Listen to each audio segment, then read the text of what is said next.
Alors là, on est au jardin du Riez, c'est un jardin naturel partagé qui a été conçu dans le cadre de la politique de la ville. Et il s'appelle le Riez parce qu'en fait, il y a un cours d'eau en dessous qui s'appelle le Riez tout simplement. Et les habitants ont voulu garder ce nom voilà, pour l'histoire du quartier.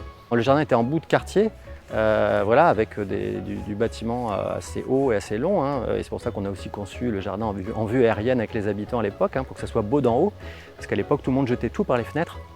Et il y avait des déchets partout. Ici, c'était juste un espace vert. Il y avait une petite butte avec des arbres, mais c'était vraiment de la pelouse très rase. Et puis qu'il y a le jardin, comme il est beau et que les habitants se sont investis aussi à ramasser eux-mêmes les déchets, en fait, petit à petit, on n'a quasiment plus rien. Et ça, c'est aussi une réussite en termes de citoyenneté ou d'éducation, on va dire ça comme ça. Donc tu vois, en plus, ça commence un peu à faire des racines. C'est un jardin qui est ouvert à tous et pour tous.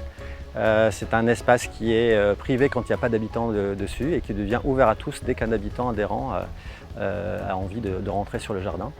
Il va pouvoir jouir de cet espace quand il le souhaite et accueillir les visiteurs, les gens qui s'intéressent au projet. Et c'est cette mixité de public que l'on cherche et qui fait aussi la réussite de ce type de projet. C'était l'idée dans le cadre de la politique de la ville ici, c'était de rendre les habitants acteurs d'un projet collectif. Et je pense que pour le moment, on a plutôt pas mal réussi et c'était parmi les premières expériences de la politique de la ville. Je suis toujours venu pour aider pour les jardins. J'aime bien, c'est un bon métier. Et ça passe le temps un peu avec la nature. J'oublie pas mal de soucis. On est en communion avec la nature. Il y a un fort engouement, alors le Covid est peut-être pour quelque chose, mais aussi les politiques menées sur les territoires le sont aussi.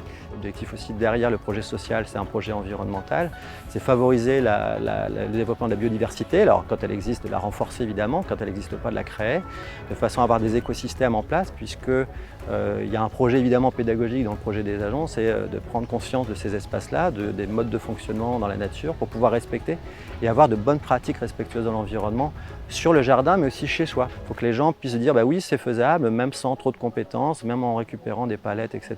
Je vais pouvoir recréer une petite cabane, un observatoire insectes dans mon jardin, semer un peu de prairies fleuries, et à moindre coût, puisque aussi on fait des trocs de graines, on fait des échanges de plants interjardins, parce que c'est vraiment ça le fond du projet, c'est de recréer un bien commun qui soit accessible à tout le monde et pour tout le monde.